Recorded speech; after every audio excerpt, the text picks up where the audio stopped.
প্রাঙ্গণে উৎসবের আমেজ। এসএসসি ও সমমান পরীক্ষায় পাশের হার ৬২.২৫। এবারও এগিয়ে মেয়েরা। জিপিএ 5 এর শিক্ষার্থী ও অভিভাবকের উচ্ছ্বাস। রেজাল্টটা দেখার পরে সব ভয় চলে গেছে। আমি আমার আশানুরূপ ফল পেয়েছি।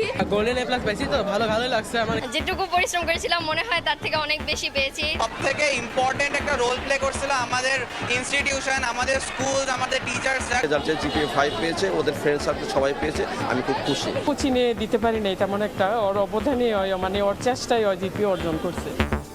গণিত ও ইংরেজিতে সবচেয়ে খারাপ ফলাফল। মানবিক শাখায় ফেল অর্ধেকের বেশি। এখন থেকে খাতা পুনর্মূল্যায়নের সুযোগ পাবে শিক্ষার্থীরা। ফ্যাসিবাদের সময় যেখানে কৃত্রিমভাবে জিপিএ 5 কিংবা পাশের পরিমাণ বাড়ানো হতো, তো মূল্যায়ন হয়েছে সেটা শতভাগ নির্মোহভাবে করা হয়েছে। যদি কেউ কাউকে ভুলভাবে মার্কিং করে থাকে, রিভিউ কমিটির সামনে সেই খাতা পুনঃপরীক্ষা করা হবে। দেখছিলেন প্রধান শিরোনাম। দুপুরের সময় সঙ্গে আছি আমি জিন্নাতারা যশোয়া। এবার অন্যান্য শীর্ষ সংবাদ। ব্রিক্স সম্মেলনে তারেক রহমানের অংশগ্রহণের অপেক্ষায় দিল্লি। প্রধানমন্ত্রীর সঙ্গে হাই কমিশনারের বৈঠক। দ্রুত শেখ হাসিনার প্রত্যর্পণ চায় বাংলাদেশ। খুলনা, দিনাজপুর ও রাঙামাটির 3 গ্রাম এখন এসডিজি ভিলেজ। পাইলট প্রকল্প উদ্বোধন প্রধানমন্ত্রীর। দারিদ্র্য হ্রাস, জলাবদ্ধতা নিরসন ও মানসম্মত শিক্ষা নিশ্চিতের লক্ষ্য। নির্বাচনী ওয়াদা পূরণে ভাগ্য ফিরছে নিম্নবিত্তের। 16 আগস্ট ফ্যামিলি কার্ড বিতরণ শুরু। চলতি অর্থবছর দেওয়া হবে 40,20,000। প্রত্যাশা পূরণই বড় চ্যালেঞ্জ। এবং সৌদি আরবে কারখানায় আগুনে নিহত 16 প্রবাসীর 12 জনই নওগাঁর। বাকিরা নাটোর ও রাজশাহীর বাসিন্দা। মরদেহ ফিরিয়ে আনতে ব্যবস্থা নিচ্ছে পররাষ্ট্র মন্ত্রণালয়।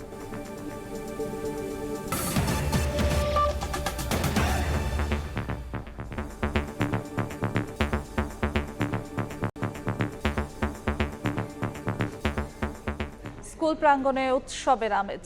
দীর্ঘ অপেক্ষার পর প্রকাশ হলো 2026 সালের এসএসসি ও সমমান পরীক্ষার ফল। এবার পাশের হার 62.25%।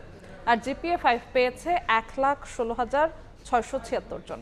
নিজেদের সাফল্যে আনন্দ উচ্ছ্বাসে মেতে ওঠে শিক্ষার্থীরা। অভিভাবকের চোখে মুখেও স্বস্তি। তবে যারা প্রত্যাশিত ফল করতে পারেনি তাদের কণ্ঠে আক্ষেপ।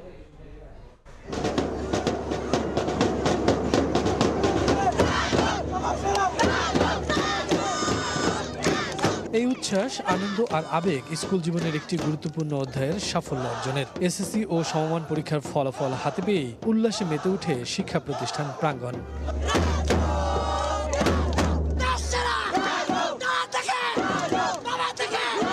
বরাবরের মতোই দুর্দান্ত ফলাফল অর্জনে রাজধানীর রাজুক উত্তরা মডেল স্কুলে চলে আনন্দ উদযাপন। কেউ কাঙ্ক্ষিত ফল পেয়ে আনন্দে আত্মহারা, কেউ আবার ফল হাতে নিয়ে ছুটছেন বাবা মায়ের কাছে। এত আতঙ্ক ঢুকে গিয়েছিল, ভেবেছিলাম যে মনে হয় রেজাল্ট অনেক খারাপ হবে, কিন্তু আলহামদুলিল্লাহ অনেক ভালো হয়েছে। গোল্ডেন এ প্লাস পেয়েছি, তো ভালোই লাগছে আমার। রেজাল্ট আসলে আগে যদি দিত তাহলে এতদিন টেনশন হতো না আর কি। আজকে সকালবেলা পুরাটা টাইম ভয় করছিল, কিন্তু রেজাল্টটা দেখার পরে সব ভয় চলে গেছে। আলহামদুলিল্লাহ অনেক ভালো লাগছে। এই আনন্দ শুধু শিক্ষার্থীদের নয়, সন্তানদের সাফল্যে সবচেয়ে বেশি উচ্ছ্বসিত অভিভাবক। কারো চোখে আনন্দের জল, কারো মুখে তৃপ্তির হাসি। সন্তানের ভালো ফল যেন তাদের দীর্ঘদিনের অপেক্ষা আর ত্যাগের স্বস্তি। রেজাল্টটা দিতে দেরি করছে, এই জন্য একটু ভয় পাচ্ছিলাম, কিন্তু আলহামদুলিল্লাহ পরীক্ষা দেওয়ার পর থেকে শিওর ছিলাম যেমন মেয়ে ইনশাল্লাহ সব সাবজেক্টই এ প্লাস পাবে। ওরা অনেক পরিশ্রম করেছে এবং যা রেজাল্ট হয়েছে, রেজাল্টে জিপিএ 5 পেয়েছে, ওদের ফ্রেন্ড সার্কেল সবাই পেয়েছে, আমি খুব খুশি। কাঙ্ক্ষিত সাফল্যে রাজধানীর ভিকারুন্নেসা নুন স্কুল অ্যান্ড কলেজেও চলে উদযাপন। 2116 জন পরীক্ষার্থী অংশ নিয়ে পাশ করেছে 2073 জন। এই প্রতিষ্ঠানে জিপিএ 5 পেয়েছে 1115 জন শিক্ষার্থী। ভালো লাগছে আলহামদুলিল্লাহ। সবার প্রচেষ্টা ছিল, মা বাবার প্রচেষ্টা ছিল, বোনের প্রচেষ্টা ছিল। তবে প্রত্যাশিত ফল না পাওয়া শিক্ষার্থীর সংখ্যাও কম নয়। তাদের কণ্ঠে উঠে আসে আক্ষেপ। জীবনের প্রথম ধাপে সাফল্য আর ব্যর্থতার অভিজ্ঞতায় এগিয়ে যাওয়ার প্রত্যাশা শিক্ষার্থীদের। এসএসসির ফলাফলের মধ্য দিয়ে একটি গুরুত্বপূর্ণ অধ্যায় শেষ হলো। এটি শিক্ষার্থীদের জীবনের স্বপ্নের দরজা খুলে দেওয়ার মুহূর্ত। এই হাসি, আনন্দ আর আবেগের মধ্য দিয়ে স্কুল জীবনের গুরুত্বপূর্ণ অধ্যায় শেষ করে এখন প্রত্যাশা ভালো কলেজ, ভালো বিষয় আর কাঙ্ক্ষিত জীবন গড়া।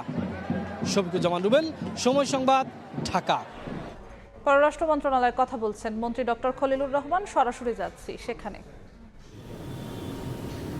বাংলাদেশের একটা কম্পিটেন্ট কোর্ট তার বিচার করেছে, তাকে দণ্ড দিয়েছে।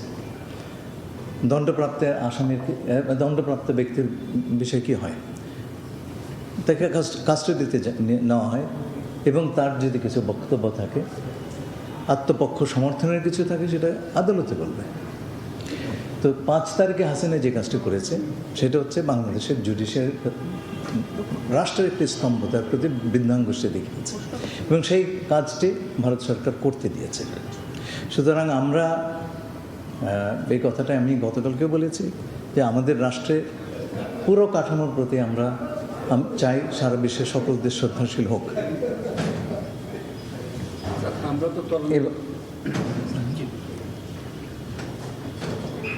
এবং আমরা আশা করব আমাদের এই বিষয়টি ভারত সরকার অনুধাবন করবেন। আমার ধারণা হচ্ছে তাদের সঙ্গে কথা বলে তারা জিনিসটা বুঝতে পেরেছেন এবং আশা করব যে আমাদের রাষ্ট্রের কোনো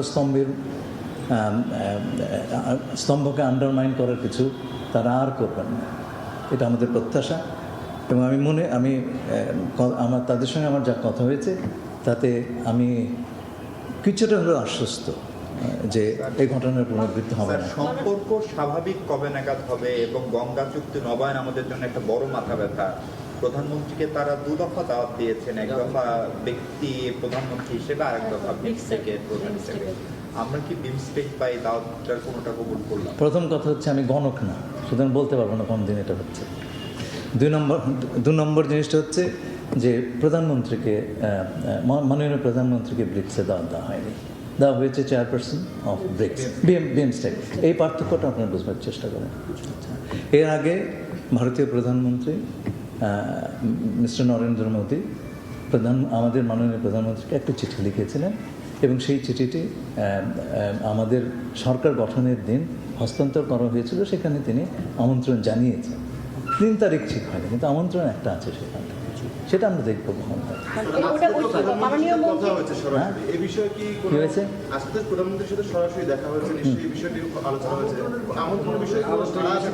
না, আমরা এখনো এই বিষয়ে কোনো সিদ্ধান্ত নিই নাই। মাননীয় মন্ত্রী, আমি একটু পরিষ্কার করি, আমি বলছি যে আপনি বলছেন যে বিমস্টেকের চেয়ারম্যান হিসেবে একটা দাওয়াত আর একটা হচ্ছে দ্বিপক্ষীয় সফরের দাওয়াতও হ্যাঁ আছে, দুটোই বলবো আছে, দুটোই প্লেস করা। হ্যাঁ প্লেস করা। তো এখন এই বিষয়ে আজকে আলোচনা হলো কিনা? আমরা শুনুন, এই সমস্ত বিষয়ে এখন আমরা সিদ্ধান্ত নিই নাই, সেটা আপনি বলছেন। স্যার, আপনি বলছেন যে আপনার মনে হয়েছে ভারতও অনুধাবন করেছে শেখ হাসিনার বিষয়টা। ওরা আজকে এমন কোনো মেসেজ দিয়েছে যাতে মনে হলো যে ওরা আপনার বার্তা বা আমাদের বার্তা বুঝতে পেরেছে? গতকালকে আমাকে উনি স্পষ্ট করেই বলেছেন, আমার সঙ্গে আলাপ হলো তো, যে উনি বলেছেন যে উনি বিষয়টা বুঝতে পেরেছেন এবং আমরা কোন দৃষ্টিকোণ থেকে বিষয়টা বলেছি, আমাদের প্রেস স্টেটমেন্টে দিয়েছি, সেটা তারা বুঝতে পেরেছে। আপনাদেরকে অসংখ্য ধন্যবাদ।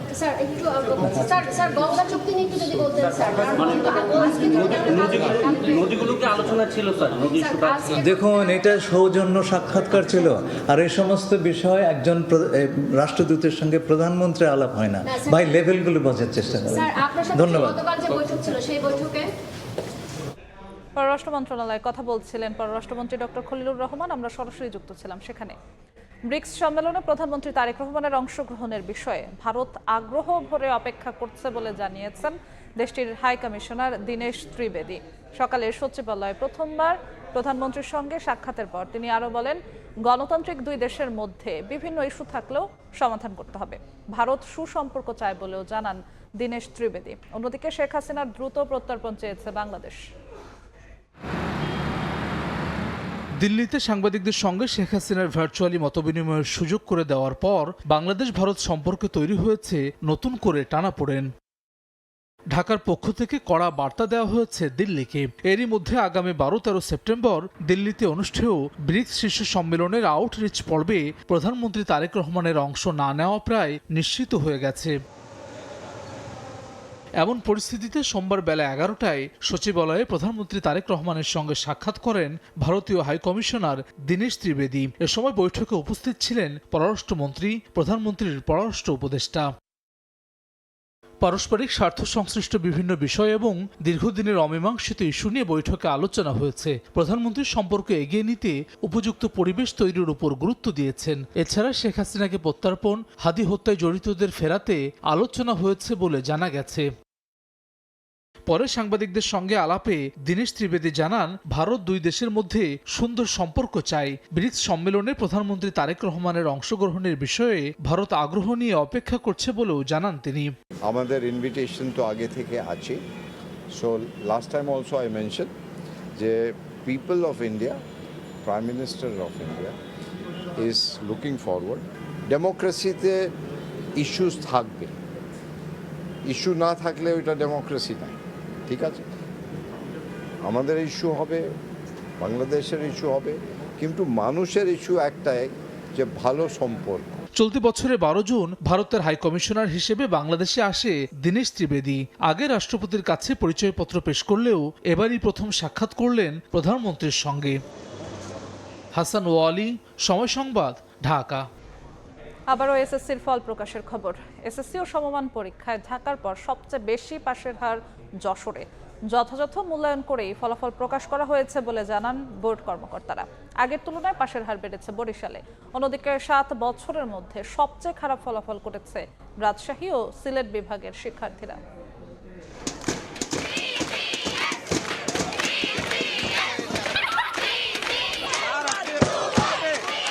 ফল প্রকাশের সঙ্গে সঙ্গে শিক্ষার্থীদের উচ্ছ্বাস, কাঙ্ক্ষিত সাফল্য পেয়ে মেতে ওঠেন আনন্দে, যোগ দেন অভিভাবকরাও।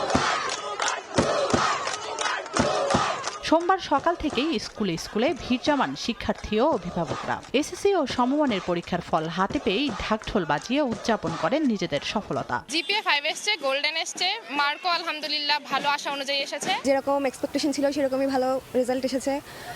আমার বাবা মা, পরিবার সবাই খুবই খুশি। আল্লাহর অশেষ রহমতে সবাই নিজ নিজ জায়গা থেকে যে রেজাল্টটা করছে, that was the best he or she could have given or could have gotten. অনুভূতিটা আসলে অন্যরকমই, কারণ প্রথম বোর্ড পরীক্ষাতে জিপিএ 5 পাওয়াটা আসলে আমি মনে করি অনেক বড় একটা ব্যাপার। আমি যেটা চেয়েছিলাম আমি আমার কাঙ্ক্ষিত ফলাফল পেয়ে গেছি আলহামদুলিল্লাহ। সন্তানদের অর্জনে খুশি অভিভাবকরাও। কষ্ট সার্থক হওয়ায় স্বস্তি প্রকাশ করেন তারা। সবাই চেষ্টাতে আজকে এই পর্যায়ে আসতে পারছি, খুব খুশি আলহামদুলিল্লাহ। ভয় শঙ্কা ছিল যে কেমন করবে, তো ভালো করেছে, আমি খুশি। রাজধানী ঢাকার পর পাশের হার বেশি যশোরে। যথার্থ মূল্যায়ন করেই ফলাফল প্রকাশ করা হয়েছে বলে জানান বোর্ড কর্মকর্তা। বিগত বছরের তুলনায় পাশের হার বেড়েছে বরিশালে। অন্যদিকে 7 বছরের মধ্যে সবচেয়ে খারাপ ফলাফল করেছে রাজশাহী ও সিলেট বিভাগের শিক্ষার্থীরা। সঠিক মূল্যায়নের ফলে অনেক শিক্ষার্থী হয়তো তারা পাশ করতে পারছে না। তারা আগে জানতো যে যাই লিখি পাশ করে যাব, কিন্তু এখন সেই সুযোগ আর নাই।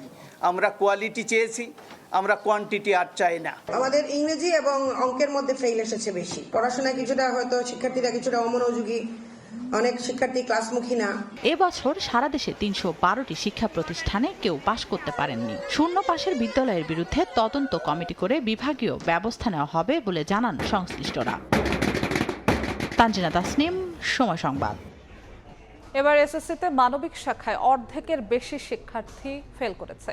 শিক্ষার্থীরা সবচেয়ে বেশি খারাপ করেছে ইংরেজি এবং গণিতে। এবার শিক্ষার্থীরা যে নম্বর পেয়েছে তার উপর ফল দেয়া হয়েছে, বাড়িয়ে নম্বর দেয়া হয়নি বলে জানিয়েছেন শিক্ষামন্ত্রী। এবার এসএসসি পরীক্ষায় অংশ নেয় 18,29,485 জন শিক্ষার্থী। স্বাভাবিক সূচি অনুযায়ী 20 জুলাইয়ের মধ্যে ফল প্রকাশ করার কথা থাকলেও বন্যার কারণে 20 দিন দেরিতে প্রকাশ করা হলো ফল। অনেক ভালো আসছে আলহামদুলিল্লাহ, অনেক ভালো লাগতেছে। এত ভালো। সোমবার সচিবালয়ে শিক্ষামন্ত্রী, প্রধানমন্ত্রী শিক্ষা বিষয়ক উপদেষ্টা সহ বোর্ড চেয়ারম্যানদের উপস্থিতিতে হয় ফল প্রকাশের আনুষ্ঠানিকতা।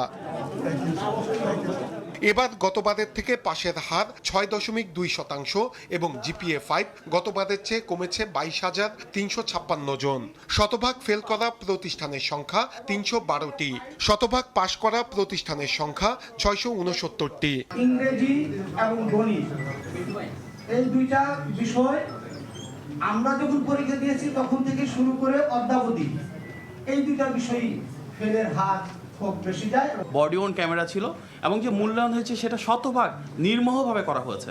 এটা প্রাচীন সংস্কৃতি আমরা দেখেছি ফ্যাসিবাদের সময়, যেখানে কৃত্রিমভাবে GPA 5 কিংবা পাশের পরিমাণ বাড়ানো হতো। ফল বিশ্লেষণে দেখা গেছে বিজ্ঞান বিভাগে 80.64% এবং ব্যবসায় শিক্ষায় 64.29%। পাশের হারের বিপরীতে মানবিক বিভাগে পাশের হার 48.74%। জুলাই গণঅভ্যুত্থানের পর বোর্ড পরীক্ষাগুলোতে মানবিক নম্বর অর্থাৎ কেউ 76 পেলে 80, কেউ 56 পেলে 60 এই ধরনের নম্বর দেয়া বন্ধ হয়ে গেছে। ফলে ক্রমান্বয়ে পাশের হার এবং GPA 5 কমছে বলছেন সংশ্লিষ্টরা। এবার শিক্ষার্থীরা যে নম্বর পেয়েছে তার উপর ফল দেয়া হয়েছে জানিয়েছেন শিক্ষামন্ত্রী। যদি কেউ কাউকে ভুলভাবে মার্কিং করে থাকে বা যেখানে যা পাওয়ার উপযুক্ত রয়েছে সেটা যদি না দিয়ে থাকে, দেয়ার উইল বি রিভিউ কমিটির সামনে সেই খাতা পুনঃপরীক্ষা করা হবে। মূল্যায়ন এমনই হওয়া উচিত জানিয়ে শিক্ষা গবেষকরা বলছেন, বিপুল সংখ্যক GPA 5 শিক্ষার মান নির্ধারণ করে না। শিক্ষার্থী কতটুকু শিখতে পারছে সেটি নিশ্চিত করতে হবে। অ্যাসেসমেন্ট সিস্টেমটা যত যথাযথ হবে, আমার শিক্ষার্থীরা এবং শিক্ষক, বিশেষ করে আপনি দেখবেন এডুকেশন সিস্টেমের পুরো খোলনলচে পাল্টে যাবে যদি আপনি অ্যাসেসমেন্টটাকে প্রকৃত অর্থে ব্যবহার করতে পারেন। একাদশে আসন আছে 25 লাখ। শিক্ষার্থীদের ভর্তিতে আসন সংকট হবে না। ভর্তি প্রক্রিয়া 15 সেপ্টেম্বরের মধ্যে শেষ হবে। নূরে আলম, সময় সংবাদ, ঢাকা। খুলনা, দিনাজপুর ও রাঙামাটির 3টি গ্রামকে SDG ভিলেজ ঘোষণা করে পাইলট প্রকল্প উদ্বোধন করেছেন প্রধানমন্ত্রী তারেক রহমান। দারিদ্র্য হ্রাস, জলাবদ্ধতা নিরসন ও মানসম্মত শিক্ষা নিশ্চিতের লক্ষ্য এই পাইলট প্রকল্প গ্রহণ করেছে সরকার। দুপুরে চীন মৈত্রী সম্মেলন কেন্দ্র থেকে ভার্চুয়ালি এই কার্যক্রম উদ্বোধন করেন প্রধানমন্ত্রী। খুলনার দাকপ উপজেলার পানখালী, রাঙামাটির কাপ্তাই উপজেলার মিতিঙ্গাছড়ি ও দিনাজপুরের বোচাগঞ্জ উপজেলা নাফানগর গ্রামকে SDG অর্জনের আওতায় আনা হলো। জাতিসংঘের টেকসই উন্নয়ন লক্ষ্যমাত্রা বা SDGর 17টি লক্ষ্য স্থানীয় পর্যায়ে বাস্তবায়নের মাধ্যমে এসব গ্রামকে আধুনিক, স্বনির্ভর, টেকসই ও অন্তর্ভুক্তিমূলক জনপদে গড়ে তোলাই এই উদ্যোগের লক্ষ্য।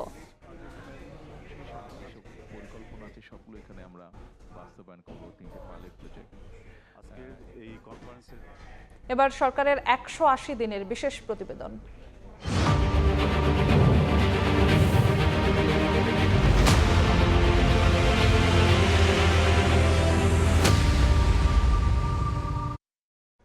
ফ্যামিলি কার্ডের পরীক্ষামূলক কার্যক্রমে ভাগ্য বদলাতে শুরু করেছে নিম্ন আয়ের মানুষের।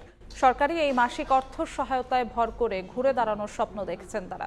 16 আগস্ট থেকে শুরু হচ্ছে ফ্যামিলি কার্ডের আনুষ্ঠানিক কার্যক্রম। চলতি অর্থবছরই কার্ড পাবেন 40,20,000 নারী। দলীয় পরিচয়ের ঊর্ধ্বে উঠে প্রকৃত সুবিধা বঞ্চিতদের হাতে কার্ড পৌঁছাতে চায় সরকার। মানুষের বিপুল আকাঙ্ক্ষা বাস্তবায়নকেই মূল চ্যালেঞ্জ হিসেবে দেখছেন সমাজ কল্যাণ প্রতিমন্ত্রী হাসান ওয়ালির প্রতিবেদন। ফ্যামিলি কার্ড বাংলাদেশের প্রত্যেক মা বোনদের কাছে, মাদের কাছে আমরা পৌঁছে দিতে চাই। বিএনপির নির্বাচনী ইশতেহারের প্রধান প্রতিশ্রুতি ছিল ফ্যামিলি কার্ড। নারীদের আর্থসামাজিক উন্নয়ন ও দারিদ্রতা বিমোচনে এমন প্রতিশ্রুতি আশার সঞ্চার করে দেশব্যাপী। বিপুল সংখ্যাগরিষ্ঠতা নিয়ে বিজয়ের পর তারেক রহমানের সরকার শুরুতে হাত দেয় ফ্যামিলি কার্ড বাস্তবায়নে। চলতি বছরের 10 মার্চ ঢাকার বনানীতে কড়াইল বস্তি সংলগ্ন TNT মাঠে পরীক্ষামূলকভাবে সরকারের যুগান্তকারী ফ্যামিলি কার্ড কর্মসূচির উদ্বোধন করেন প্রধানমন্ত্রী তারেক রহমান। এবার আনুষ্ঠানিকভাবে শুরু হতে যাচ্ছে ফ্যামিলি কার্ড বিতরণ। 16 আগস্ট কিশোরগঞ্জে এর উদ্বোধন করবেন সরকার প্রধান। ফ্যামিলি কার্ডে ভাগ্য ঘুরেছে অসংখ্য মানুষের। কড়াইল বস্তির ফরিদা রাহেলাদের ঘরে বইছে আনন্দের জোয়ার। মাসিক 2500 টাকার অর্থ সহায়তায় ভর করে স্বপ্ন দেখছেন ঘুরে দাঁড়ানোর। মেয়েদের জন্য আমরা সুযোগ সুবিধা হয়েছে আর কি, সংসারে অভাব থাকলে একটু খরচ হয়। আম্মাকে আগে আমি দিতাম 500 টাকা করে ওষুধ খাওয়ার জন্য, এখন মাকে আমি 1500 টাকা দেই। মানে আমি বলতে গেলে কান্না চলে আসবে। এটা পাওয়ার পরে মানে এত উপকার হয়েছে, এটা ভাষায় বলা যাবে না। সরকারকে অনেক ধন্যবাদ জানাতে হয় যে সরকার ভালো একটা উদ্যোগ দিয়েছে গরিবের জন্য। তবে এই তালিকার বাইরেও আছে অনেক পরিবার। সময় মতো না পাওয়ার অভিযোগও আছে কারো কারো। আমি কাগজপত্র নিয়ে অফিসে গেছি, সেখান থেকে এন্ট্রি করে বাদ করে দিচ্ছে, বলছে যে পাইবেন না। কাগজ জমা দিয়েছি, এরা কইছে আশা করেন আপনি পাইবেন কই আমার কাগজপত্র সব জমা নিচ্ছে, এরা আমার অন্তরি দেয় না। পাইছি তো মানে কয় মাস পাইছি, গত মাসে আসে নাই, এই মাসে তো পাইনি। ফ্যামিলি কার্ডে নিশ্চিন্ত অর্থ সহায়তায় ভাগ্য ঘুরছে নিম্ন আয়ের সব মানুষদের। স্বপ্ন দেখছেন নিত্যদিনের খরচ মিটিয়ে আরেকটু স্বাচ্ছন্দ্যে জীবনযাপনের। তবে এই কর্মসূচির বাইরে রয়েছেন আরও কিছু মানুষ। তাদের অপেক্ষা দ্রুত ফ্যামিলি কার্ডের তালিকায় অন্তর্ভুক্ত হওয়ার। তবে নিম্ন আয়ের মানুষদের জন্য আসার খবর, চলতি অর্থবছরে 40,20,000 ফ্যামিলি কার্ড বিতরণ করবে সরকার। এই পরিকল্পনা বাস্তবায়নে সত্যিকারের দাবিদার খুঁজতে সারা দেশে শুমারি করছে সমাজ কল্যাণ মন্ত্রণালয়। সমাজ কল্যাণ প্রতিমন্ত্রী বলছেন, ফ্যামিলি কার্ডে ব্যাপক সাড়া মিলছে। মানুষের প্রত্যাশা পূরণ করে প্রকল্প সম্পন্ন করাটাই সরকারের মূল চ্যালেঞ্জ। মানুষের আগ্রহটা আমরা যা চিন্তা করেছি তার থেকে অনেক গুণ বেশি, এবং এই আগ্রহটার কারণে যেটা হয়েছে যে আমরা আরও একটু বেশি কনশাস হয়ে গেছি যে এই আগ্রহের জায়গা থেকে আমরা যেন উঠতে পারি, মানুষের সেবায় আমরা পৌঁছে যেতে পারি। চ্যালেঞ্জ যেটা হচ্ছে যে প্রকল্পটা 100% সঠিকভাবে শেষ করা, এটা হচ্ছে চ্যালেঞ্জ। বিগত ফ্যাসিস্ট আমলের মতো নয়, বরং দল মতের ঊর্ধ্বে উঠে সত্যিকারের যোগ্য পরিবারেই কার্ড বিতরণ করা হচ্ছে বলে জানান সমাজ কল্যাণ প্রতিমন্ত্রী। This family card is a universal card, এটা সকলের জন্য। একটা সময় যখন বিএনপি করতো কি করতো না, এটা ডিএনএ চেক করার মতো করে চেক করা হয়েছে। আর আমরা এসেই বলেছি যে এই দেশের প্রতিটি নাগরিক হচ্ছে আমাদের, সরকারের সকল ধরনের বেনিফিট পাওয়ার অধিকার আছে প্রতিটি নাগরিকের। আমরা সেভাবেই কিন্তু কাজ করে যাচ্ছি। ফ্যামিলি কার্ডের পরীক্ষামূলক কার্যক্রমে এরই মধ্যে 80,000 নারীর হাতে পৌঁছেছে এই সুবিধা। আগামী 4 বছরে 1,60,00,000 পরিবারকে এই সুবিধার আওতায় আনার লক্ষ্যমাত্রা সরকারের। হাসান ওয়ালি, সময় সংবাদ, ঢাকা। রাষ্ট্রপতি পদে অলি আহমদের পক্ষে মনোনয়নপত্র সংগ্রহ করেছে 11 দলীয় ঐক্য। সকালে রাজধানীর আগারগাঁওয়ে নির্বাচন ভবন থেকে ফর্ম সংগ্রহ করেন জোট নেতারা। রাষ্ট্রপতি নির্বাচনের তফসিল অনুযায়ী মনোনয়নপত্র দাখিল 13 আগস্ট, যাচাই বাছাই 16 আগস্ট, প্রার্থিতা প্রত্যাহারের শেষ দিন 18 আগস্ট ও ভোট গ্রহণ 20 আগস্ট। মনোনয়ন ফর্ম সংগ্রহ করে জামায়াতের সহকারী সেক্রেটারি হামিদুর রহমান আজাদ বলেন, গণতান্ত্রিক ধারা অব্যাহত রাখতেই রাষ্ট্রপতি নির্বাচনে অংশ নিচ্ছে 11 দলীয় ঐক্য। আরও বলেন, গণভোটের রায় বাস্তবায়িত হলে স্বাধীনভাবে রাষ্ট্রপতি নির্বাচনে ভোট দিতে পারতেন সংসদ সদস্যরা। আমরা একটা জুলাই সনদ করেছি সবাই মিলে, সেটার উপর একটা আদেশ হয়েছে, সে আদেশের উপর গণভোট হয়েছে। সেই গণভোটের রায়টা, জনগণের রায়টা বিএনপি বাস্তবায়ন করে নাই। যদি আজকে রায় বাস্তবায়ন হতো তাহলে আর্টিকেল 70টা সংস্কারের মধ্যে চলে আসতো। এখন স্বাধীনভাবে ভোট দিতে পারবে না সংসদ সদস্য। জনগণ আর দেশে ফ্যাসিবাদ জন্ম হতে দেবে না বলে মন্তব্য করেছেন জামায়াত ইসলামীর আমির ডাক্তার শফিকুর রহমান। দুপুরে গাইবান্ধার সাঘাটার বোনারপাড়া কাজী আজহার আলী উচ্চ বিদ্যালয় মাঠে জেলা জামায়াতের উদ্যোগে আয়োজিত প্রতিবাদ সমাবেশে এই মন্তব্য করেন তিনি। জামায়াতের আমির বলেন, যারা ফ্যাসিবাদী হওয়ার চেষ্টা করবে তাদের আওয়ামী লীগের মতো ভারতে পালাতে হবে। আইন শৃঙ্খলা পরিস্থিতির সমালোচনা করে তিনি বলেন, সন্ত্রাসী তাণ্ডব চালিয়ে জনগণের ন্যায় বিচারের দাবি দাবিয়ে রাখা যাবে না। এটা নির্দিষ্ট কোনো দলের সাথে থাকে না, এটা একটা ভাইরাস, এটা যেখানেই বোর করে ওরাই ফ্যাসিবাদী। ফ্যাসিবাদ একটা রূপ, এটা নির্দিষ্ট কোনো দলের সাথে থাকে না, এটা একটা ভাইরাস, এটা যেখানেই বোর করে ওরাই ফ্যাসিবাদী। এক ফ্যাসিবাদীদেরকে তাড়াইয়া বাংলাদেশের জনগণ আরেক ফ্যাসিবাদী চায় না। যুক্তরাষ্ট্র সব ধর্মের সমান মর্যাদায় বিশ্বাস করে বলে জানিয়েছেন ঢাকা নিযুক্ত মার্কিন রাষ্ট্রদূত ব্রেন্ট টি ক্রিস্টেনসেন। বরিশালে এক সংলাপে যোগ দিয়ে বাংলাদেশেও ধর্মীয় স্বাধীনতা চর্চা অব্যাহত রাখার আহ্বান জানান তিনি। এ সময় দেশের অর্থনীতি সমৃদ্ধ করতে সামাজিক, ধর্মীয়, রাজনৈতিক স্থিতিশীলতা জরুরি বলে মন্তব্য করেন তথ্যমন্ত্রী। বরিশালে গৌরনদীর ক্যাথলিক চার্চ হলরুমে আন্তধর্মীয় সংলাপে যোগ দেন মার্কিন রাষ্ট্রদূত ব্রেন্ট টি ক্রিস্টেনসেন। এতে মুসলমান, হিন্দু ও খ্রিস্টান ধর্মীয় নেতারা বাংলাদেশে সাম্প্রদায়িক সম্প্রীতিতে সহাবস্থানের কথা তুলে ধরেন। যুক্তরাষ্ট্র ধর্মীয় স্বাধীনতা ও সব ধর্মের মানুষের সমান মর্যাদায় বিশ্বাস করে বলে জানান মার্কিন দূত। বাংলাদেশেও পারস্পরিক শ্রদ্ধা, সহনশীলতা ও ধর্মীয় স্বাধীনতার এই চর্চা অব্যাহত রাখার আহ্বান জানান তিনি। Be able to practice their faith without fear of persecution, without fear of violence, be able to express themselves freely. They wanted to be free to express themselves, to express their religious beliefs, to practice their religion freely. দেশের অর্থনীতি সমৃদ্ধ করতে সামাজিক, ধর্মীয়, রাজনৈতিক স্থিতিশীলতা দরকার বলে মনে করেন তথ্য ও সম্প্রচার মন্ত্রী। এ সময় বাংলাদেশের জন্য যুক্তরাষ্ট্র অতি জরুরি ও ঘনিষ্ঠ বন্ধু বলেও মন্তব্য করেন তিনি। গার্মেন্টস রপ্তানির প্রধান কেন্দ্রবিন্দু এবং বাংলাদেশি অভিবাসীদের পাঠানো রেমিটেন্স আমাদের অর্থনীতির একটা গুরুত্বপূর্ণ স্তম্ভ। একই সঙ্গে আমাদের দেশে এফডিআই, সেক্ষেত্রেও মার্কিন যুক্তরাষ্ট্র হচ্ছে সবার আগে। তারা আমাদের দেশে সবচেয়ে বেশি টাকা বিনিয়োগ করেছে। 2 দিনের সফরে বরিশালের বিভিন্ন দর্শনীয় স্থান, ঐতিহাসিক মসজিদ, মন্দির, গির্জা পরিদর্শন করেন ঢাকায় নিযুক্ত মার্কিন রাষ্ট্রদূত।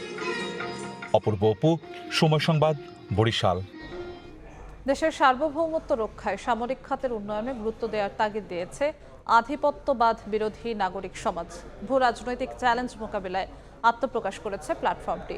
জাতীয় প্রেস ক্লাবে আলোচনা সভায় বক্তারা বলেন, সরকার ও বিরোধী দলের মধ্যে আস্থার ঘাটতি থাকলেই সুযোগ নেয় অন্য দেশ। সোমবার রাজধানী জাতীয় প্রেস ক্লাবে বৈশ্বিক ও আঞ্চলিক ভূ রাজনৈতিক চ্যালেঞ্জ মোকাবেলায় বাংলাদেশের সার্বভৌমত্ব কৌশল শীর্ষক আলোচনা সভার আয়োজন করে আধিপত্যবাদ বিরোধী নাগরিক সমাজ। সভায় বিভিন্ন অঞ্চলের চলমান সংঘাত, দখলদারিত্ব ও বৈষম্যে মানবিক সংকট গভীর হচ্ছে বলে মন্তব্য করেন আলোচকরা। সার্বভৌমত্ব রক্ষায় ন্যায় বিচার, পারস্পরিক সম্মান ও শান্তিপূর্ণ সহাবস্থানে জোর দেন তারা। বিদেশ নীতি বা পররাষ্ট্রনীতির সাথে আমরা রাজনীতিকে, ইন্টারনাল রাজনীতিকে মিশাবো না। যদিও বারবার আমরা দেখেছি যে এই দেশের পররাষ্ট্রনীতি তখন মহিমান্বিত হয় যখন, বা তখন সফল হয়, তখন মর্যাদাপূর্ণ হয় যখন দেশের সাথে দেশের সম্পর্ক হয়। কিন্তু আমরা বারবার দেখেছি দেশের সাথে দলের সম্পর্ক হয়। সরকার তার হিস্ট্রিতে সবচেয়ে প্রফিটেবল রাষ্ট্রীয় ইনস্টিটিউশন বিপিসিকে প্রাইভেটাইজ করার চিন্তা করছে। তার তেলের সরবরাহ, গ্যাসের সরবরাহ, কেনা বেচার একটা মার্কেট শেয়ার সে বসুন্ধরাকে দিতে যাচ্ছে, অথবা তার পছন্দের অন্য কোনো কোম্পানিকে দিতে যাচ্ছে। অথচ এটা কিন্তু একটা প্রফিটেবল ইনস্টিটিউশন। এ সময় দেশের নিজস্ব সামরিক প্রযুক্তিকে উন্নয়নে জোর দেন আন্তর্জাতিক অপরাধ ট্রাইব্যুনালের সাবেক চিফ প্রসিকিউটর তাজুল ইসলাম। আমাদের চিকেন স্ন্যাক, আমাদের পদ্মা ব্যারেজ, আমাদের বঙ্গোপসাগর, আমাদের বন্দর, এগুলোর উপরে আমার সক্ষমতা, আমাদের দখল, আমাদের ইন্ডাস্ট্রিগুলো বিল্ড আপ করতে হবে। এটা অন্য রাষ্ট্রকে আক্রমণ করার জন্য নয়, আমার নিরাপত্তা নিশ্চিত করার জন্য। আমাদের কখনোই আক্রমণ করার প্রয়োজন নেই। আলোচনায় সাবেক অন্তর্বর্তী সরকারের প্রেস সচিব শফিকুল আলম বলেন, সরকার ও বিরোধী দলের মধ্যে আস্থার ঘাটতি থাকলে সুযোগ নেয় অন্য দেশ। দেশের খাদ্য সামরিক সক্ষমতা বৃদ্ধিতে বিশেষ নজর দেওয়ার পরামর্শ তার। আধিপত্য বিরোধী চিন্তা ভাবনা করতে হলে নিজের সক্ষমতাগুলো কোথায় কোথায় বাড়ানো যায়, এটা খুব গভীরভাবে চিন্তা করা উচিত। এমন একটা ডেমোক্রেসি যেখানে অপোজিশন সরকারকে কাজ করতে দিবে আর সরকার অপোজিশনকে স্পেস দিবে, এই জায়গাটা আমরা এখনো আমরা ফিক্স করতে পারি নাই। নতুন কাঠামো নির্মাণ সহ সরকার আমদানি রফতানির পরিসর বাড়াবে বলে আশা প্রকাশ করেন বক্তারা। এই জায়গাটা যদি আমি আয়েশা সিদ্দিক, সামিয়া, সময় সংবাদ, ঢাকা। সৌদি আরবের সোফা তৈরির কারখানায় আগুনে নিহতদের মধ্যে নওগাঁরই 12 জন। 3 জনের বাড়ি নাটোর ও 1 জনের বাড়ি রাজশাহীতে। ভাগ্য ফেরাতে ভিটেমাটি বিক্রি আর চড়া সুদের ঋণ নিয়ে সৌদি আরবে গিয়ে এখন তাদের ফিরতে হচ্ছে লাশ হয়ে। প্রিয়জনের মরদেহের অপেক্ষায় স্বজনরা। কসে মারো ফোন ধরিতেন না, আগুন লাগা দিছে মা, আমি মরে গেনু মা, আর তোমার সাথে কথা হবে না। সৌদিতে সোফা কারখানায় আগুন লাগার পর ফোনে ভয়েস মেসেজ পাঠিয়েছিলেন নওগাঁর আত্রাইয়ের 2 ভাই মোহন ও সুমন। শেষবারের মতো ছেলেদের ফোন ধরতে না পারার আক্ষেপ মা ময়না বিবির। 2 ছেলেকে হারিয়ে শোকে পাগল প্রায় তিনি। নওগাঁর আত্রাই উপজেলার গন্ডগোহালী গ্রামের মোহন ও সুমন পরিবারের সচ্ছলতা ফেরাতে পাড়ি জমান সৌদি আরবে। নতুন ঘর তোলার কাজ শুরু হলেও সেই ঘরে আর ওঠা হলো না 2 ভাইয়ের। তাদের মতো একই গ্রামের রেজওয়ান ও ফারুকও পাড়ি জমিয়েছিলেন সৌদি আরবে, কিন্তু কারখানার আগুনে নিভে গেল তাদের স্বপ্ন। মা কিনের সময় ও ভয়েস করেছে, কারখানাতে আগুন লাগিয়েছে মা, তোর মুখটা না দেখি মা, এইটুকুই। আমরা আর বাঁচবো না মা। ছোপার এই কোম্পানিতে মানে এখানে কাজ করতে লেগেই আর কি দুর্ঘটনা, আগুন লেগে 2 ভাই মারা গেছে। এছাড়াও নিহতদের মধ্যে ডুবাই, বৈঠাখালী সহ বিভিন্ন গ্রামের বাসিন্দা রয়েছেন। তাদের এমন মৃত্যু মেনে নিতে পারছেন না স্বজন ও এলাকাবাসী। লাশটা ফেরত আসুক, যত দ্রুত সম্ভব। দূতাবাসে যোগাযোগ করছি, তাদের লাশগুলো যত দ্রুত সম্ভব আনার চেষ্টা করছি আমরা। পাশাপাশি তাদের জন্য যে প্রবাসী কল্যাণ মন্ত্রণালয় থেকে কি সহযোগিতা পাওয়া যায়। এদিকে নাটোরের খাজুরা ইউনিয়নের সাব্বির, শামীম ও হৃদয়ের বাড়িতে চলছে আহাজারি। 3.5 বছর আগে ঋণ করে সৌদি আরবে যান সাব্বির। 2 বছর আগে নওগাঁর আত্রাই উপজেলার ভাঙ্গা জাঙ্গাল এলাকার জলিকে বিয়ে করেন মোবাইল ফোনে। এখনো স্বামীর দেখা পাননি স্ত্রী। আমার আমার লাশটা আমার কাছে সরকার কাছে একটা অনুরোধ করে করছি, আমার লাশটা পাঠাতে দেয় আমার বোন আমার বুকের। দিঘিরপাড় গ্রামের শামীম হোসেনও সৌদি আরবে পাড়ি জমিয়েছিলেন ঋণ করে। ঘরে তার 1 মাস 3 দিনের শিশু সন্তান। এছাড়া নিহতদের মধ্যে শ্যামল রাজশাহীর বাগমারার বাসিন্দা বলে জানা গেছে। তানজিল হাসনাত, সময় সংবাদ। চীনমৈত্রী সম্মেলন কেন্দ্রে এসডিজি বাস্তবায়ন বিষয়ক তৃতীয় জাতীয় সম্মেলনে বক্তব্য রাখছেন প্রধানমন্ত্রী তারেক রহমান। সরাসরি চলে যাচ্ছি সেখানে। বর্তমান সরকার 5 বছর মেয়াদী কৌশলগত অর্থনৈতিক কাঠামো বা 5 ইয়ার স্ট্র্যাটেজিক ফ্রেমওয়ার্ক বাস্তবায়নের পদক্ষেপ গ্রহণ করেছে। এই ফ্রেমওয়ার্ক দেশের জাতীয় উন্নয়ন পরিকল্পনাকে জাতিসংঘ ঘোষিত টেকসই উন্নয়ন লক্ষ্যমাত্রা বা এসডিজির সঙ্গে সমন্বিত করেছে। বর্তমান সরকারের গৃহীত সংস্কার ও উন্নয়নের 5 স্তম্ভের মাধ্যমে দারিদ্র্য বিমোচন, সার্বজনিক সামাজিক সুরক্ষা, মানসম্মত শিক্ষা এবং স্বাস্থ্যসেবা, জেন্ডার সমতা এবং জলবায়ু সহনশীলতা এবং সুশাসন এসডিজির এই মূল অগ্রাধিকারগুলোই প্রতিফলিত হয়েছে। সম্মানিত উপস্থিতিবৃন্দ, স্বল্পোন্নত দেশের তালিকা থেকে উত্তরণ এবং এসডিজি বাস্তবায়নে অর্জিত অগ্রগতির সুসংহত করতে বর্তমান সরকার পুনরুদ্ধার, পুনর্বাসন, পুনর্গঠন বা রিকভারি, রিহ্যাবিলিটেশন এবং রিকনস্ট্রাকশন এই 3R কৌশল গ্রহণ করেছে, যার মাধ্যমে সাময়িক স্থিতিশীলতা থেকে শুরু করে দীর্ঘমেয়াদী কাঠামোগত রূপান্তর সবকিছুই একটি সুসংহত পথনকশা বাস্তবায়িত হবে। জনগণের রায় বর্তমান সরকার গত 17 ফেব্রুয়ারি সরকার গঠনের পরদিন থেকেই নারীর সামাজিক এবং অর্থনৈতিক ক্ষমতায়ন নিশ্চিত করতে ফ্যামিলি কার্ড, কৃষকের স্বার্থ রক্ষায় কৃষক কার্ড, জনস্বাস্থ্য এবং চিকিৎসা সেবা সহজ করতে হেলথ কার্ডের মতন একাধিক সামাজিক সুরক্ষা কর্মসূচি বাস্তবায়ন প্রক্রিয়া চলমান রয়েছে। এর মাধ্যমে প্রান্তিক কৃষক, স্বল্প আয়ের পরিবার এবং ঝুঁকিপূর্ণ জনগোষ্ঠীর কাছে সরাসরি ভর্তুকি, কৃষি উপকরণ, আর্থিক সহায়তা এবং স্বাস্থ্য সেবা পৌঁছে দেওয়ার পরিকল্পনা গ্রহণ করা হয়েছে। এর পাশাপাশি স্পোর্টস কার্ড, সারা দেশে ইমাম, মুয়াজ্জিম এবং বিভিন্ন ধর্মের ধর্মীয় গুরুদেরকেও সম্মানী ভাতার আওতায় আনার পরিকল্পনা আছে এবং এর ভেতরে সেগুলো বাস্তবায়নের কাজ শুরু হয়েছে। অর্থাৎ কোনো না কোনো উপায় দেশের প্রতিটি শ্রেণী পেশার মানুষের কাছে সরকারের সহায়তা নেটওয়ার্ক বিস্তৃত হচ্ছে ধীরে ধীরে। এভাবে চলতি মেয়াদের মধ্যেই পর্যায়ক্রমে সম্ভাব্য প্রতিটি নাগরিককে সামাজিক সুরক্ষা বলয় এবং অর্থনৈতিক সহায়তা কাঠামোর আওতায় আনার পরিকল্পনা এবং বাস্তবায়নের সুচিন্তিত পথনকশা সরকারের রয়েছে। সম্মানিত উপস্থিতিবৃন্দ, এসডিজি ভিলেজ কার্যক্রমের অংশ হিসাবে আমরা এখনো তাদের সাথে কানেক্টেড আছি। বাংলাদেশের 3টি জেলার 3টি উপজেলায়, যেমন রাঙামাটি কাপ্তাই উপজেলার মিতিঙ্গাছড়ি, খুলনার দাকপ উপজেলার পানখালী এবং দিনাজপুরের বহচাগঞ্জ উপজেলার নাফনগর, এই 3টি গ্রামকে এসডিজি স্থায়ীকরণের একটি পাইলট মডেল হিসেবে প্রাথমিকভাবে বাছাই করা হয়েছে। এই গ্রামগুলোতে ফ্যামিলি কার্ড, হেলথ কার্ড, কৃষক কার্ড, ক্ষুদ্র ও মাঝারি উদ্যোগের ঋণ, স্কুল ড্রেস, মাদ্রাসা ভিত্তিক শিক্ষা, নবায়নযোগ্য জ্বালানি, গ্রাম পর্যটন, blue employment, one village one product, বৃক্ষরোপণ, খাল খনন এবং ইকো ট্যুরিজম সহ বিভিন্ন কর্মসূচি একযোগে পরীক্ষামূলকভাবে বাস্তবায়ন করা হবে এবং এর প্রভাব পর্যবেক্ষণও করা হবে। এই উদ্যোগের সাফল্যের ভিত্তিতে ভবিষ্যতে সারা দেশের অন্যান্য গ্রামেও এই মডেল সম্প্রসারিত করার পরিকল্পনা রয়েছে সরকারের।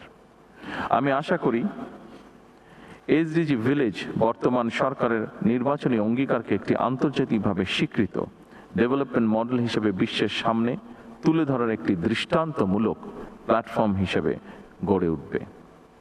সম্মানিত উপস্থিতবৃন্দ, কোনো একক মন্ত্রণালয় বা বিভাগের মাধ্যমে এসডিজি বাস্তবায়ন সম্ভব নয়।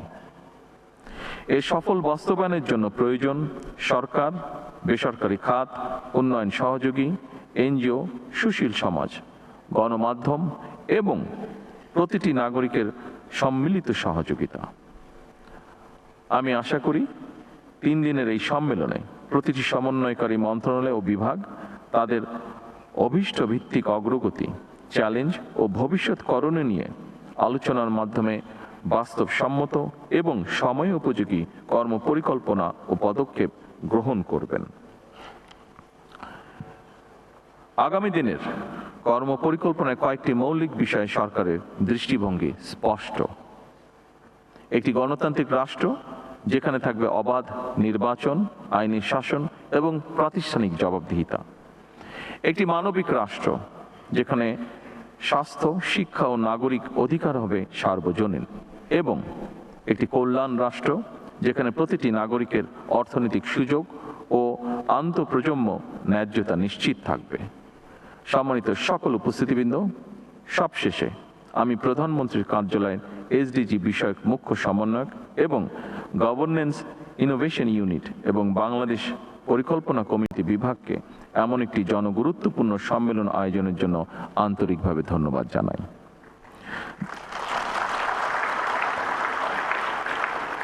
2030 সাল নাগাদ টেকসই উন্নয়ন অভিষ্ট লক্ষ্য অর্জনের লক্ষ্যে আসুন আমরা সবাই দৃঢ় সংকল্প নিয়ে কাজ করি।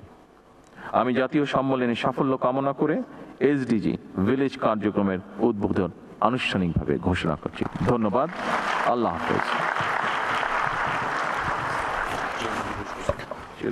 মাননীয় প্রধানমন্ত্রীকে তার দূরদর্শী দিক নির্দেশনামূলক বক্তব্য এবং এসডিজি চিনমৈত্রী সম্মেলন কেন্দ্রে বক্তব্য রাখছিলেন প্রধানমন্ত্রী তারেক রহমান। আমরা সরাসরি যুক্ত ছিলাম সেখানে। এবার অন্য প্রসঙ্গ, 500 কোটি টাকা আত্মসাতের অভিযোগে সদ্য সাবেক রাষ্ট্রপতি মোহাম্মদ শাহাবুদ্দিন সহ 38 জনের বিরুদ্ধে দুদকে অভিযোগ করেছে ইসলামী ব্যাংক। ব্যাংক কর্তৃপক্ষের দাবি, সাবেক রাষ্ট্রপতি মোহাম্মদ শাহাবুদ্দিন ব্যাংকের ভাইস চেয়ারম্যান থাকাকালে এই জালিয়াতির ঘটনা ঘটে। অভিযোগে বলা হয় 2017 সালে এসালম গ্রুপ ব্যাংকটির নিয়ন্ত্রণ নেয়ার পর সুপ্রভ কম্পোজিট নেট লিমিটেড নামের একটি দুর্বল প্রতিষ্ঠানের ঋণ সীমালা জালিয়াতির মাধ্যমে 100 কোটি থেকে বাড়িয়ে 500 কোটি টাকা করা হয়েছে। পরবর্তীতে সেই অর্থ উত্তোলন করে আত্মসাৎ করা হয়। অভিযোগে আরও বলা হয়, অ্যানান্টেক্স গ্রুপের ইউনুস বাদলের সহযোগী প্রতিষ্ঠান সুপ্রভ কম্পোজিট নেট লিমিটেডের অনুকূলে অবৈধভাবে ঋণ বরাদ্দ পাইয়ে দিতে ভূমিকা রাখেন ব্যবসায়ী এসালম। আর তৎকালীন পরিচালনা পর্ষদের সদস্য হিসেবে মোহাম্মদ শাহাবুদ্দিন, ব্যাংকের সাবেক 3 ব্যবস্থাপনা পরিচালক মনিরুল মাওলা, আব্দুল হামিদ মিয়া ও মাহবুবুল আলম সহ সংশ্লিষ্ট ব্যক্তিরা এই অনৈতিক কাজের অনুমোদন দিয়ে আর্থিকভাবে লাভবান হয়েছেন। রাজধানীর আগারগাঁওয়ে পাসপোর্ট অফিসে অভিযান চালিয়েছে র্যাব। এ সময় আটক করা হয়েছে দালাল চক্রের 8 সদস্যকে। দালালের দৌরাত্ম্য কমাতে ভাসমান দোকান উচ্ছেদ সহ বিভিন্ন পদক্ষেপের কথা জানিয়েছে সংশ্লিষ্ট অধিদপ্তর। পাসপোর্ট বানাতে এসে পদে পদে চরম ভোগান্তি আর প্রতারণার শিকার সাধারণ মানুষ। দ্রুত কাজ করে দেওয়ার প্রলোভনে সেবা প্রার্থীদের কাছ থেকে অতিরিক্ত টাকা হাতিয়ে নিচ্ছে দালাল চক্র। অনেক সময় টাকা নিয়েও যোগাযোগ বন্ধ করে দেয় প্রতারকরা। 16,000 টাকা কন্ট্যাক্ট, তো 13,000 টাকা দিছি, প্রায় 2 মাস হয়ে গেছে। গত 3 তারিখে দালাল পাইছিলাম আমি, এখন মনে করেন সুইচ অফ তার মোবাইল। আগে যেগুলো করছি এগুলো হরানি হয়েছি, অনেক বহুত হরানি হয়েছি। আমার কেন দিয়ে যে এই পাসপোর্টে মেডিকেল লাগছে, ব্যাংক স্টেটমেন্ট দেখায় তো 8,500, আর টোটাল দালালের কাছে দিতে হয়েছে 11,000 টাকা। সোমবার সকালে রাজধানীর আগারগাঁও পাসপোর্ট অধিদপ্তরে ঝটিকা অভিযান চালায় র্যাব 2। হাতে নাতে আটক করা হয় চক্রের 8 সদস্যকে। আজকে এই পর্যন্ত 8 জনকে আটক করা হয়েছে। সেবা পথে সে আসে তখন তাদেরকে মিসগাইড করে যে তারা যেই সময়টা লাগবে তার চেয়ে কম সময় তারা করে দিতে পারবে এক্সট্রা টাকার বিনিময়ে। পাসপোর্ট অধিদপ্তর কর্তৃপক্ষ জানায়, দালালদের দৌরাত্ম্য কমাতে নিয়মিত ভাসমান দোকান উচ্ছেদ সহ নেওয়া হচ্ছে বিভিন্ন ব্যবস্থা। তাদেরকে ধরে তারপর তাদের নাম ছবি টানিয়ে দিয়েছি, আমরা এই জন্য কী করি, সব সময় আমাদের একটা মাইকিং চলতে থাকে যে আপনারা এই জায়গা থেকে সাবধান থাকুন। আমার হাতের ডান পাশে বেশ কিছু দেখবেন ছাতা নিয়ে বসে থাকে। এই ছাতাগুলো উচ্ছেদ করার জন্য আমরা প্রতি মাসে আমরা কি করি, আইন শৃঙ্খলা বাহিনীর সাথে যোগাযোগ করি। এখন কোনো রকম ভোগান্তি ছাড়া নির্দিষ্ট সময়ের আগেই পাসপোর্ট পাওয়া যাচ্ছে বলেও দাবি এই কর্মকর্তার। মানিক মোহাম্মদ ওমর, ঢাকা। দুপুরের সময় আরো থাকছে।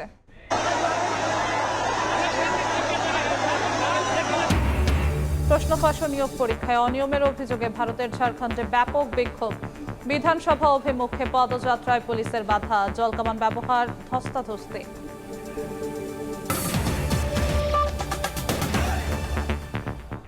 ঋণ নিয়ে বিদেশে পাচার করা $2,559 মিলিয়ন অর্থ সম্পদ পুনরুদ্ধারে আন্তর্জাতিক প্রতিষ্ঠানের সহায়তা নিচ্ছে বাংলাদেশ। এজন্য নো উইন নো পে ভিত্তিতে 8 প্রতিষ্ঠানের সঙ্গে চুক্তি করা হয়েছে, যারা 50-এর বেশি ব্যক্তি ও প্রতিষ্ঠানের সম্পদ পুনরুদ্ধারে কাজ করবে। বিশেষজ্ঞরা বলছেন, আর্থিক খাতে খেলাপি ঋণের নামে আড়ালে পাচার হওয়া ব্যাংকের অর্থ ফেরানোর পাশাপাশি খেলাপি ঋণ আদায়ে দরকার দীর্ঘমেয়াদী পরিকল্পনা। সেলিয়া সুলতানা রিপোর্ট। এক বাংলাদেশ কমার্স ব্যাংক থেকেই 200 কোটি টাকার বেশি লোপাট করে এসবি এক্সিম বাংলাদেশ গ্রুপের মালিক এখন বিদেশে। একই খাতায় নাম আছে Habib group, SSC steel, United group সহ 42টি প্রতিষ্ঠানের নাম। এসব প্রতিষ্ঠানের মাধ্যমে যুক্তরাষ্ট্র, যুক্তরাজ্য, সংযুক্ত আরব আমিরাত, Canada, Singapore, Belgium, New Zealand, Hong Kong, চীন, মালয়েশিয়া, থাইল্যান্ড ও অস্ট্রেলিয়ায় ব্যাংকের অর্থ পাচার করা হয়েছে। বিএফআইউর রিপোর্টে ব্যবসায়ের আড়ালে ঋণ নেয়া দেশগুলোতে পাচার হয়েছে ব্যাংকের $2,559 মিলিয়ন। খেলাপি ঋণের খাতায় থাকা এসব অর্থ ফেরাতে নো উইন নো পে এমন চুক্তিতে যুক্তরাজ্য ও যুক্তরাষ্ট্র ভিত্তিক 8 প্রতিষ্ঠানকে দেওয়া হয়েছে পাচার করা অর্থ বা সম্পদ উদ্ধারের দায়িত্ব। তবে এসব অর্থ ফেরানো সময় সাপেক্ষ, ফলে ব্যাংকগুলোকে সম্পদ উদ্ধারে মেয়াদ ভিত্তিক পরিকল্পনার পরামর্শ অর্থনীতিবিদদের। ইনফ্লোর জায়গাটা কিন্তু টোটাল স্টাক। আমার একমাত্র সোর্স হচ্ছে বিভিন্নভাবে যে টাকাগুলো বিভিন্নভাবে যদি এরকম কোলেটারাল রিলেটেড কোনো মর্টগেজ প্রপার্টি দিয়ে কোনো ঋণ থাকে, সেটা রিকভারের একটা স্কিম হয়তো তারা নিতে পারে। কারণ আমার যে টোটাল অ্যাসেট ক্লাস, কারণ আপনি তো জানেন যে ব্যাংকের যে ঋণ সেটা ব্যাংকের জন্য অ্যাসেট। এই অ্যাসেট ক্লাসকে ক্লাস্টারিং করে কতটুকু আমার আদায়যোগ্য, কতটুকু আমার লন্ডার্ড হয়ে গেছে, কতটুকু আমি আসলে এফিসিয়েন্সি দিয়ে কভার করতে পারবো, সবগুলো বিষয় কিন্তু অলরেডি থিওরিটিক্যালি ডিসকাশন হয়ে গেছে। বিশ্লেষকরা বলছেন, খেলাপি ঋণের আড়ালে পাচার হওয়া অর্থের এই সংযুক্তি নতুন ঝুঁকি তৈরি করবে সার্বিক খাতটিতে। যেটাকে ট্রুলি ক্রেডিট রিস্ক, এটা কিন্তু ব্যাংকাররা হ্যান্ডেল করার সামর্থ্য রাখে। আর বাকি যেগুলো বাইরে আছে এগুলো কিন্তু ব্যাংকের কন্ট্রোলের মধ্যে নাই। এগুলোকে যদি আমি এই ডিফল্টগুলোকে যদি ঠেকাতে চাই, আজকে শুধু ঠেকানো না, তো আপনি ব্যালেন্স শিট আজকে ক্লিয়ার করলেন, তাই তো, কিন্তু ভবিষ্যতে যদি এই জিনিস চলতেই থাকে, তাহলে যেগুলো ভালো ব্যাংক আছে এগুলোও কিন্তু এফেক্টেড হওয়া শুরু করবে। এর আগে শেখ হাসিনা সহ তার পরিবার ও 10টি শিল্প গ্রুপের বিরুদ্ধে পাচারকৃত অর্থ পুনরুদ্ধারে কাজ করছে আন্তর্জাতিক এই 8টি প্রতিষ্ঠান। সেলিয়া সুলতানা, সময় সংবাদ, ঢাকা। এবার দেশের বাইরের খবর। প্রশ্ন ফাঁস ও নিয়োগ পরীক্ষায় অনিয়মের অভিযোগে উত্তাল ভারতের পূর্বাঞ্চলীয় রাজ্য ঝাড়খণ্ড। সোমবার বিধানসভা অভিমুখে চাকরি প্রার্থীদের কর্মসূচি ঘিরে উত্তেজনা ছড়িয়ে পড়ে। তাদের ছত্রভঙ্গ করতে জলকামান ব্যবহার করে পুলিশ। ধস্তাধস্তির ঘটনাও ঘটেছে। সাবেক মুখ্যমন্ত্রী বাবুলাল মারান্ডি সহ কয়েকজন নেতাকে আটক করা হয়েছে। স্থানীয় সময় সোমবার ভারতের ঝাড়খণ্ডের বিধানসভা অভিমুখে যাত্রা শুরু করে হাজারো শিক্ষার্থী ও চাকরি প্রার্থী। ব্যারিকেড ভেঙে সামনে এগোনোর চেষ্টা করলে তাদের প্রতিহত করতে জলকামান ব্যবহার করে পুলিশ। ঘটে ধস্তাধস্তির ঘটনাও। এর আগে লিখিত আশ্বাস না পাওয়া পর্যন্ত আন্দোলন চালিয়ে যাওয়ার ঘোষণা দেন অনশনরত নেতা দেবেন্দ্রনাথ মাহাতো। টানা 9 দিন ধরে অনশনে থাকা এই নেতা 10.5 কেজি ওজন হারিয়েও অ্যাম্বুলেন্সে করে মিছিলে যোগ দেন। হাতে ছিল সাবেক মুখ্যমন্ত্রী শিবু সোরেনের ছবি। মাহাতো বলেন, ব্যারিকেড দিয়ে শিক্ষার্থীদের দাবি দমানো যাবে না। আন্দোলন ঘিরে রাজনৈতিক উত্তেজনাও বাড়ছে। মুখ্যমন্ত্রী হেমন্ত সোরেনের বাসভবনের সামনে বিক্ষোভ করেছে বিজেপি। শিক্ষার্থীদের দাবির প্রতি সমর্থন জানিয়ে আলোচনার মাধ্যমে সমাধানের আহ্বান জানিয়েছেন বিজেপি ও জনতা দল ইউনাইটেডের নেতারা। সাবেক মুখ্যমন্ত্রী বাবুলাল মারান্ডি ও রাজ্য বিজেপি সভাপতি আদিত্য সাহু সহ কয়েকজন নেতাকে আটক করা হয়েছে বলে জানিয়েছে পুলিশ। আন্দোলনকারীদের প্রধান দাবির মধ্যে রয়েছে রাজ্যের সরকারি চাকরির নিয়োগ পরীক্ষা জেএসএসসি এবং সিজিএল বাতিল, অনিয়মের সিবিআই তদন্ত এবং নিয়োগ প্রক্রিয়ায় সংস্কার। আন্দোলন 17তম দিনে গড়ালেও সরকারের সঙ্গে একাধিক দফা আলোচনার পরও শিক্ষার্থীদের সিবিআই তদন্তে এখনও সমঝোতা হয়নি। সরকার অবসরপ্রাপ্ত হাইকোর্ট বিচারপতির নেতৃত্বে বিচার বিভাগীয় তদন্তের প্রস্তাব দিয়েছে। এর মধ্যে 14তম জেপিএসসি প্রিলিমিনারি পরীক্ষায় অনিয়মের অভিযোগের ঘটনায় পদত্যাগ করেছেন কমিশনের 3 সদস্য। গেল 5 জুলাই থেকে এ আন্দোলন শুরু হয়। এরপর থেকে অনির্দিষ্টকালের অবস্থান কর্মসূচি পালন করছেন পরীক্ষার্থীরা। নাসরিন রুমি, সময় সংবাদ। ইরানকে মোকাবিলা করা অনেকটা দাবার খেলার মতো বলে মন্তব্য করেছেন মার্কিন প্রেসিডেন্ট ডোনাল্ড ট্রাম্প। তেহরানের উপর অর্থনৈতিক চাপ আরও বাড়ানোর ইঙ্গিত দিয়ে তিনি বলেন, শেষ পর্যন্ত সবকিছু ঠিক হয়ে যাবে। তবে ওয়াশিংটনের সঙ্গে নতুন করে আলোচনার সম্ভাবনা নাকচ করেছেন ইরানের পররাষ্ট্রমন্ত্রী আব্বাস আরাকচি। এদিকে হরমুজ প্রণালীতে নতুন নৌপথ নির্ধারণ নিয়ে ওমানের সঙ্গে আলোচনা অব্যাহত রয়েছে।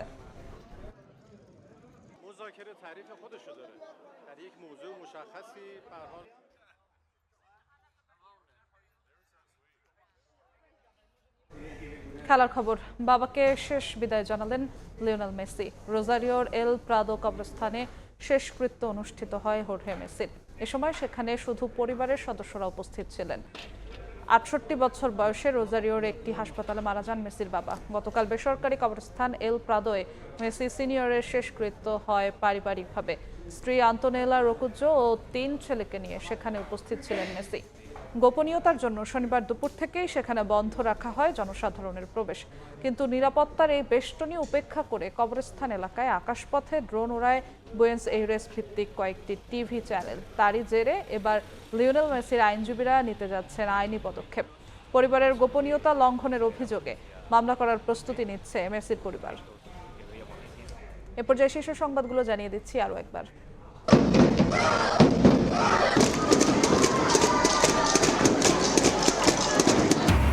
স্কুল প্রাঙ্গণে উৎসবের আমেজ। এসএসসি পরীক্ষায় পাশের হার ৬২.25, কমেছে জিপিএ 5। মানবিক শাখায় ফেল অর্ধেকের বেশি, সুযোগ থাকছে খাতা পুনর্মূল্যায়নের। ব্রিক্স সম্মেলনে তারেক রহমানের অংশগ্রহণের অপেক্ষায় দিল্লি, এখনও সিদ্ধান্ত নেয়নি ঢাকা। দণ্ডিত শেখ হাসিনাকে প্রত্যর্পণের আহ্বান, বাংলাদেশকে হেয় না করার আশ্বাস। এবং 17 বছরের ফ্যাসিবাদী শাসনের ঋণ ও আমদানি নির্ভর হয়েছে দেশ। পুনর্গঠনে কাজ করছে বিএনপি সরকার, বললেন প্রধানমন্ত্রী। 3টি গ্রামকে এসডিজি ভিলেজ ঘোষণা।